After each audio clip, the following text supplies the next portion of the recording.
What if we've been solving the wrong problems in HR and asking the wrong questions? Because HR people just throw all their thoughts on the wall and hope that it sticks. People don't necessarily appreciate how important it is to be relatable, specifically in HR. We need to be chameleons. We need to be able to look and sound like the people in the business. I'm going to call you Professor Lopez from now on and sign up for your masterclass. You're going to be obsolete if you can't talk about. Welcome to What the FTE, the podcast for HR leaders who are done playing defense and ready to shape the future of work. What if we've been solving the wrong problems in HR and asking the wrong questions? I am so excited to have a friend on the show, Rolando Lopez, VP of Talent at Workplace Safety and Insurance Board, whose approach to people strategy borrows more from marketing, manufacturing, and economics than traditional HR. We're going to get into broken models of potential, why recruiters need to think like business people, and how to spot readiness when there's no time to waste. Rolando, I am so excited to have you on the show. Wow, you just made me nervous with that opening line. Shoot, man, I better deliver, right? I better have some good opinions. I don't think I've ever had a conversation with you that didn't deliver. So, I think you're better than most of us on our best days, on your worst. So Let's do it. all right. So you've coached a lot of HR leaders. What are the top 3 things that they could do to level up? Yeah. So you know what? Here's the thing. I think, HR people have been trained to speak a certain way, right? And been trained to think a certain way. They have good analysis skills. So I always say, if you want to get to the next level, right, there's a couple of things. Number one, learn how to segment your thoughts, because HR people just throw all the thoughts on the wall and hope that it sticks, and hope that people, leaders, actually can pick it up and get what they need. So really, it's all about organize your thought into key things. One thing I notice about people trying to make the transition to leadership in HR is that they suck at communication, decks, expressing themselves. Like I tune out when I see more than 2 or 3 pages, right? I always say to my team, what is the one big idea that you're trying to present? And don't go any more than 3 bullet points on the idea. Simple as that. So number one, organize your thoughts, right? Because we have lots to talk about, but they make no sense. So that's number one. And then on that note, I think the next thing is learn to tell your story. I think, we're not storytellers. This is why I think marketing is so important, right? Because marketers can they can do anything. They can just convince you, they can convince you that it's your idea to try to sell. So I think that's the next thing. We've never learned how to tell a story in HR. We've been told to manage risk, to do this, do that, hire people and all that kind of stuff. But if you want to show up as a leader, I think you need to tell a story. And number 3, I think this is, one of the most important things, table stakes, is if you're good at storytelling, you're good at expressing yourself, you're good at putting things together, you better back it up with some chops, right? Like you need to be able to have a history of delivering. And that's consistent. A lot of people are either big storytellers and people that talk strategy, or big doers, but no strategy. But you need to have both. Now's the time for people to actually have the background that they deliver, so that people notice them, so that when you're saying stuff, they're not just they don't think that you're just full of hot air, right? You need to back it up with real stuff that you delivered. So reputation is important.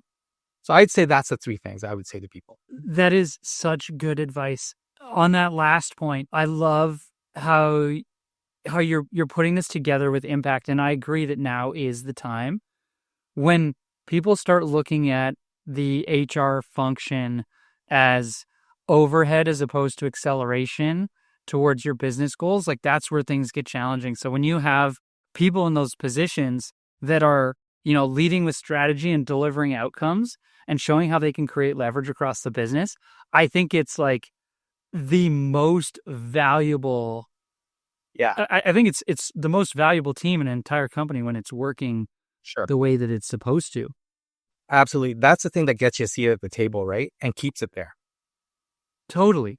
So, I mean, what does it actually look like to get HR out of the tactical and into the business and those outcomes? Yeah, you know what? So here's the thing, like HR, they have a lot of stuff that they have to deliver, right? We get it. I think to get ourselves into the strategic, again, we need to start thinking like the business. The one thing that, this is, I can tell people at the managerial levels in HR that transition to director or even more senior than that, the ones that do well are the ones that start dropping their HR speak. When I talk to the CEO, he doesn't want to talk about cost per hire, time to fill. He wants me to talk about productivity, about delivering stuff. He wants to talk about the big problems and whether I have an answer for that from what I speak. Right. So, it's interesting because maybe I'm not a real HR person at heart, maybe whatever, but I always say, and a lot of chiefs say to me, well, this is kind of weird, but you don't talk like an HR person, or I don't see you as an HR person. And I always say, thank you for the really good feedback. I am not. I'm a business person first. I have HR ideas to apply, but I'm a business person first. And I think this is the thing that HR people either need to A, develop more confidence in, or B, develop some competency in, is we need to be good business people. I always say, you know what? I'm a jack of all trades, master of none. I am a quick study. Like, you know what? When I'm talking to a CFO, I'm talking finance. I'm talking people that I'm talking his language, right? When I'm talking in the operations, I'm talking operations. So I'm using their language. I don't say, well, the employee engagement survey says this, right? Sometimes it's as simple as, listen, you know what? Your people are unhappy, right? If you can't say it in business terms, don't use, the engagement, blah, blah, blah. Like it's, your people are unhappy. They're ready to leave. What do we do about it? Right? It's as simple as that. Sometimes less is more. And I think that's the thing. We need to start thinking like the business.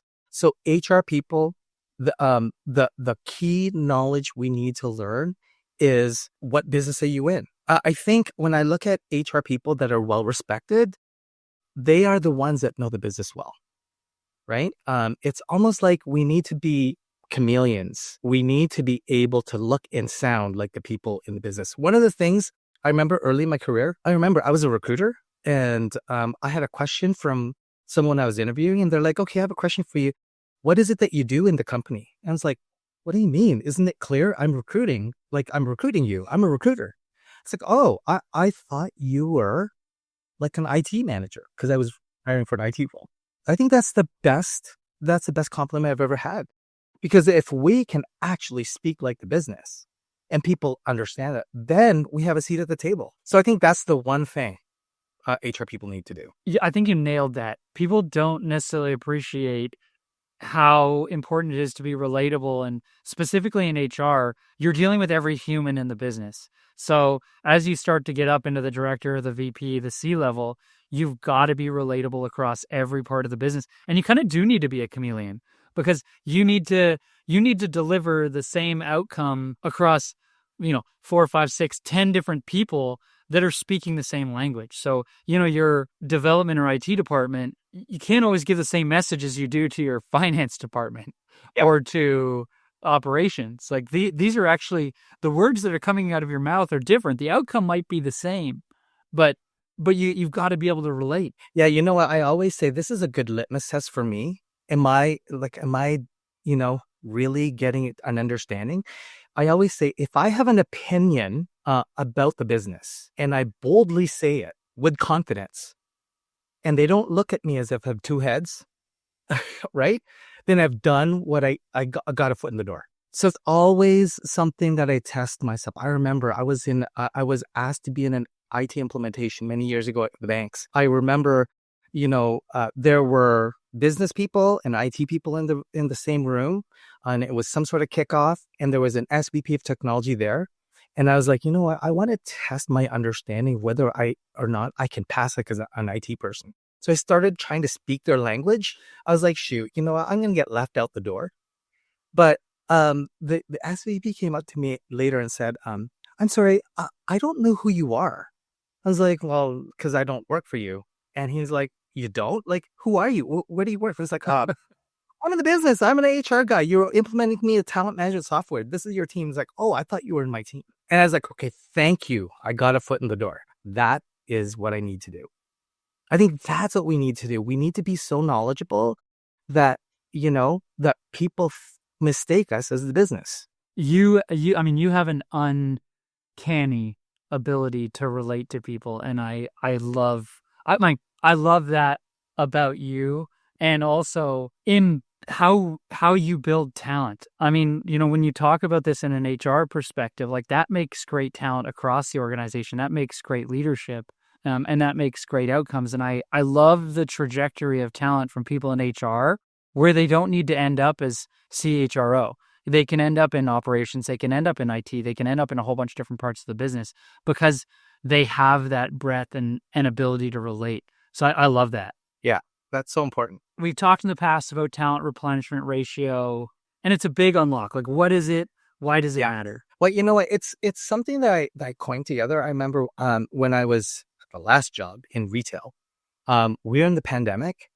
And I remember it was the Great Resignation. People were leaving for 10 cents an hour to the other side of the fence, right? Like they're going to the competition. Everyone was concerned. And I remember leaders came up to me and said, Rolando, like, we're hearing about the Great Resignation. Should we be concerned? Right? And typically a recruiter will say, oh yeah, well, let's look at your vacancies, right? Let's look at resignations. And I was thinking this, I was like, okay, again, just speaking truth and speaking very simply. I was like, okay, so here's the thing. You need to figure out if, like, I said to them, your ability to hire is like this. It's like a bucket, right? You're filling it with water.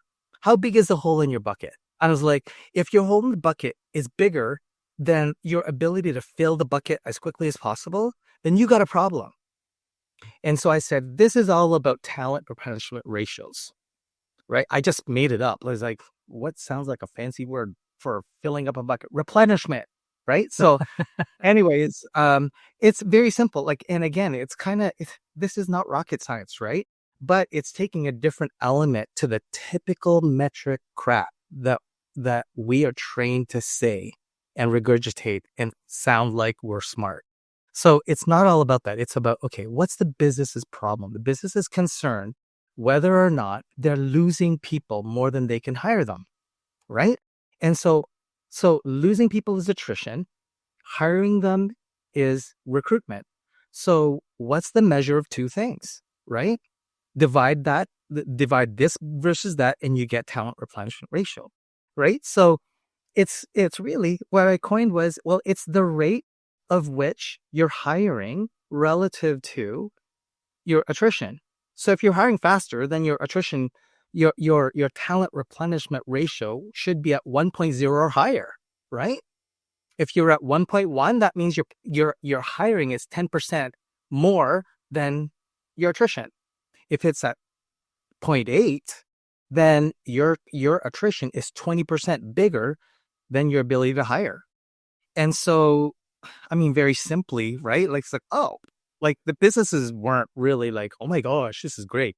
Like, it's not rocket science. It's like, oh, okay, well, that makes sense. Because everyone's about ratios, right? My company right now, what's the big metric? It's our sufficiency ratio. It's the same kind of thing.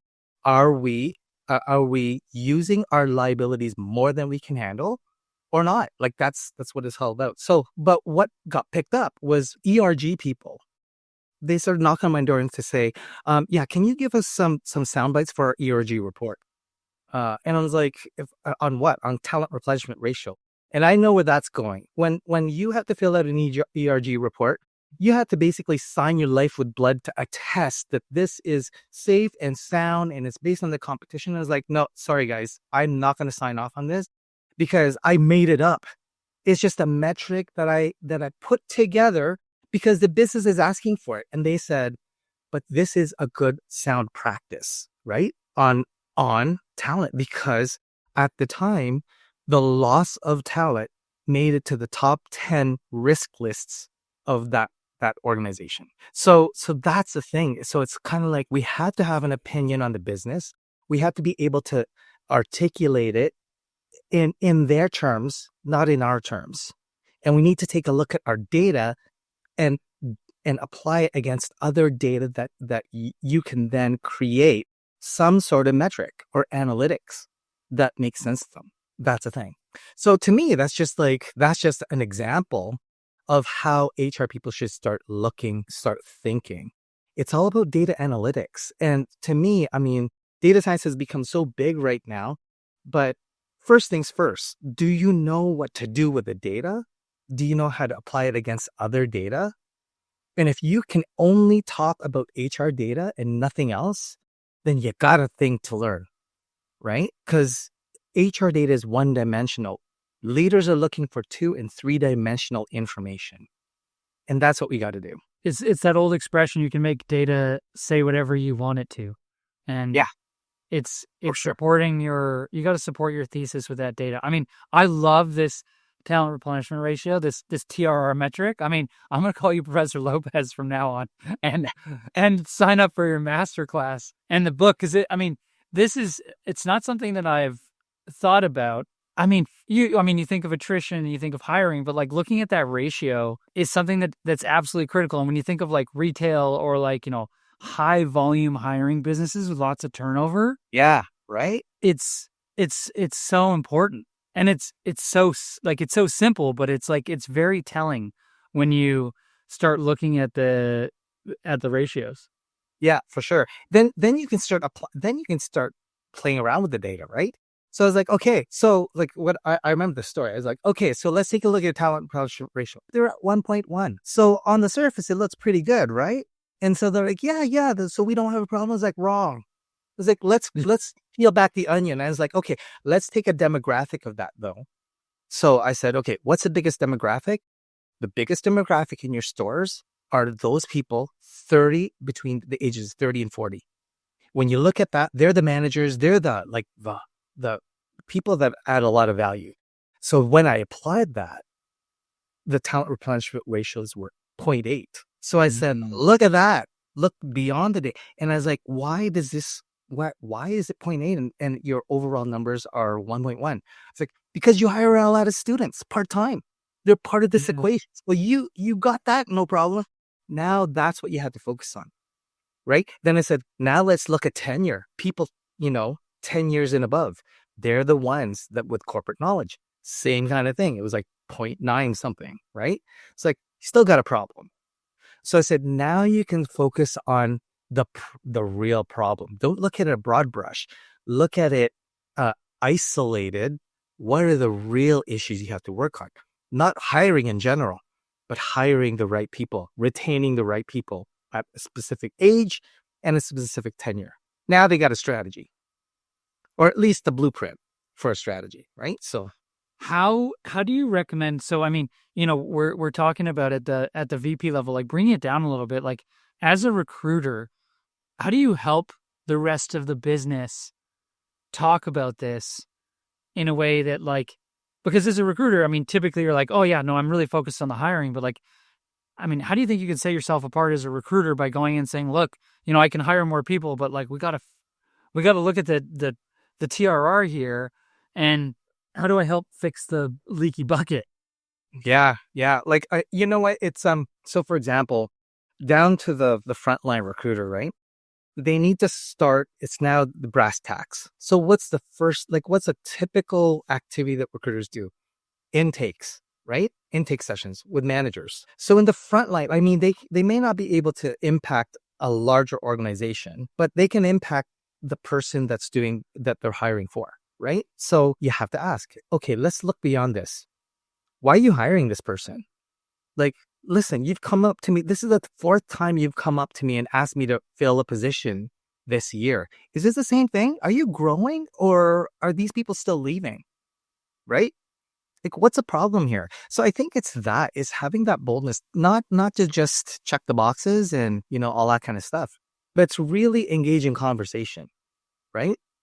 Let's talk business here. Like, okay, what do you want to do? Like, did something change? Like, you have to have an inquisitive mind and start asking questions, right? Don't just, oh, okay, you're hiring another one. What are you looking for? Right? When you're probing, you have to start looking at the business context, not just the recruiting context. And that, I think, is the problem. Like, recruiters are so laser focused on the task at hand, they're forgetting to look around, like look at the environment. What's going on here? What's the culture like? And then when you start getting to the higher and higher levels, then you start changing your discussion, but you're still looking around, right? I think that's the muscle you need to build at the front lines. Start asking questions, start being bold and asking why. What's the root cause? That kind of thing. But if I nail all my hires so that there's no attrition, then what happens to me as a recruiter? Well, that's just it, right? I mean, I think this is the fear of HR and recruiters, right? The fear of being too good, or AI, right? Oh, is AI going to take my job? Well, darn straight it will be if you don't smarten up and start talking like a human being, right? Because let's face it, if you go into corporate recruiters and you pretend to be a hiring manager, it sounds, when they're doing intakes, I think more often than not, I've been in a lot of different companies where I've observed recruiters in the front lines. Many of them have a script, but they don't digress from the script. In fact, many of them talk as if they're reading from the script, right? This, we're paid to think, not to be a script. So if you're reading from a script, then you're saying that you can be overtaken by an AI chatbot, because an AI chatbot can be a lot more engaging than you. And I've seen some good ones. They're acting more and more like real humans, right? So that's the thing. It's have a conversation. Look a person in the eye. It's look at, don't think one dimensional. I'm going to hire for you. Ask the why. I think that's the thing. To me, you're going to be obsolete if you can't talk about the value that you bring, right? If all you're doing is, executing, but you're not showing any extra value, what's the point? You can be replaced, right? So it's all about having an opinion, right or wrong. I think it takes a little bit of courage to have a thicker skin when they were like, you're totally wrong. Like, that's not how my business works. Okay, well, how does your business work? Right? Educate me. And I think people will engage that. But I think that's the muscle that recruiters need to learn. Come out of your tunnel and look at the big picture and see where you contribute. I completely agree. And if you're a recruiter, a talent acquisition professional, and you're nailing the hires every time because you know the hiring manager, you know the organization, you know the people that are going to be awesome and that are going to stay, you become so incredibly valuable. No AI is going to replace you. And I think that's where some of the fear comes in, where the humanity is what actually makes you an incredible recruiter. You've got to be able to use the data and the tools, but to become a trusted partner for the hiring manager, for the executives, that is such a critical piece. Oh yeah, for sure. For sure. I mean, to be trusted like that, you have to start showing up with opinions, right? You have to show up with opinions. I mean, the thing is, it's practice. Okay, so, it fell flat this first time. So how do you hone that craft, right? How do you get more and more accurate so that people believe you more and more? It's just exercising that muscle to the point that even okay, when you're in a panel and you're no longer a recruiter, but you're interviewing someone because they trust you, have an opinion about that person, right? That's totally. Well, I don't know if you saw the humanoid robots that came out yesterday. Neo, $20,000 and you can have a robot that can cook, clean, and chat with you. So, we as talent acquisition professionals, we need to act like a human, but learn like a robot. And that's really fast. And really partner with the people that we're working with and drive the outcomes that everybody wants to see. Yeah, for sure. For sure. I think there's this concept. I don't know if you've ever heard of systematic inventive thinking. I'm big on it because it's just basic things, right? I think people don't want to learn because of what's called cognitive fixedness. And it's this part of your brain that tells you, that's preconditioned you to say, you were successful by doing it this way. So don't digress, right? And being disruptive and innovative is all about not being afraid to try something different, is looking at things, not the same thing over and over again, but training that part of your brain to stop clogging the rest of your brain to think. Because that part of your brain is telling the rest of your brain, stop thinking, I got this, but they don't, right? So that's the thing. Cognitive fixedness. I taught my team that, and I always say, that's my rule. When they said, "Oh, well, we can do this, but here's why we can't," I was like, "Cognitive fixedness. Stop that. Like, that's the comfort zone we have to get out of." I couldn't agree more on that topic. Like, I mean, what's the one question that people should be asking but aren't?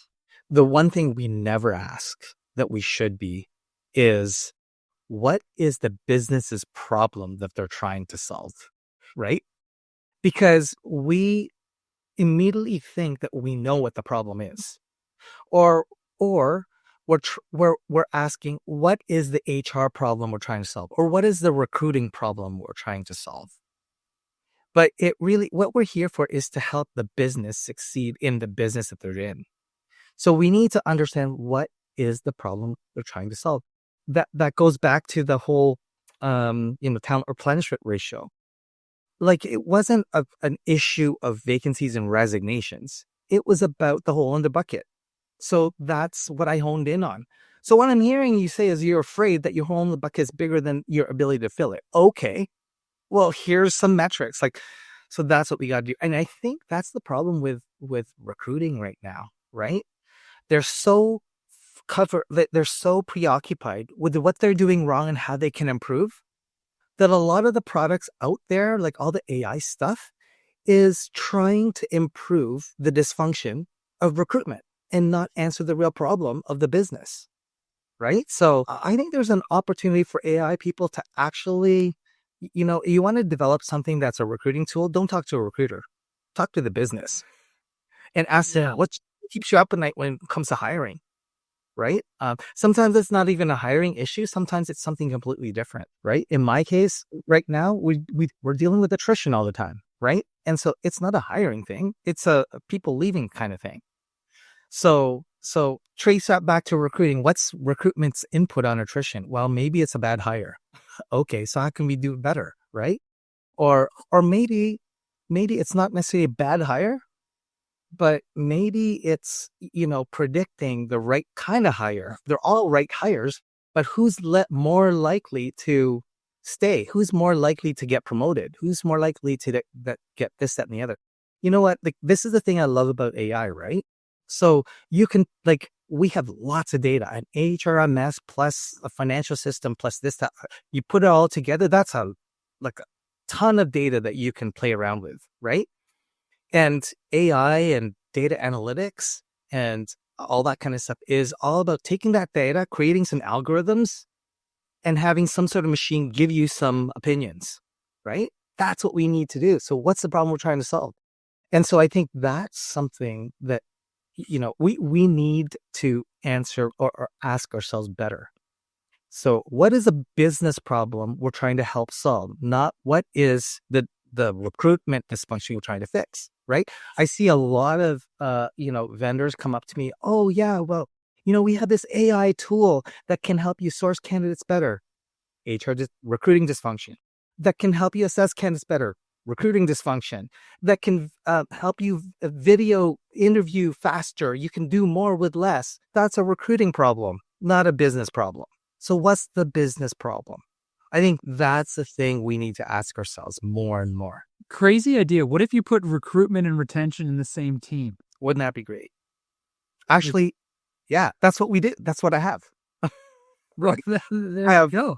The recruiting function, and I have HRBP that worries about retention. And so, yeah, isn't it a great combination? And so how does the HRBP and the talent acquisition team, how do they work together? Well, I think it's this. It's not a matter of working together. It's working as a team, right? It's kind of like, it's not two different functions say, oh, we got to get along. Let's sing Kumbaya in a round table. No, it's kind of like, okay, yeah, no, we're one team with people with different hats. This is my hat. This is your hat, right? Who's the quarterback? It's a HRBP. Who does the triaging? HRBP. Who does the delivering? It's a recruiter. That kind of thing, right? So Yeah. that's the thing that we need to figure out, the structure. And you know what? Sometimes, some organizations, yeah, they still have recruitment as a silo and HRBP as a silo. And they're, it's a matter of who has the biggest control, has the most power. It has nothing to do with that. It's all about working as a team, right? Yeah, you have different areas of expertise. Who's responsible for what, and doing it that way. Maybe I'm kind of lucky because I was told, hey, manage this, this, and this. And I always joke, okay, I'm the VP of the kitchen sink. Everything that other HR people don't want, I manage, right? But there's a method to the madness, though, because then you can make it put together. So I manage recruiting, total rewards, and HRBPs. So one brings the talent in, one makes sure that they stay, and one makes sure that they're adequately incented to do good work. Perfect. So if you can tell a story about what you do, then you guys add value. So that's what I do. And it's like, okay, this is my team. We hire people, we keep them, and we make sure that they're incented well. What else do you need? Totally. Well, Rolando, I love this conversation. I have about 100 more things I want to ask you, but we are out of time for this week. So thank you so much for this conversation. The biggest takeaways for me are, don't solve for dysfunction, especially with AI. Don't speak in industry buzzwords. And if you want to sit at the table, talk like you're an owner, talk like you've got business outcomes. Rolando, thank you so much for joining us. And to you, to our viewers, to our listeners, if this episode gave you something to think about, sign up for our free insight drop. The link is in the show notes, or check it out at certain.co/podcast. That's CERTN.co/podcast.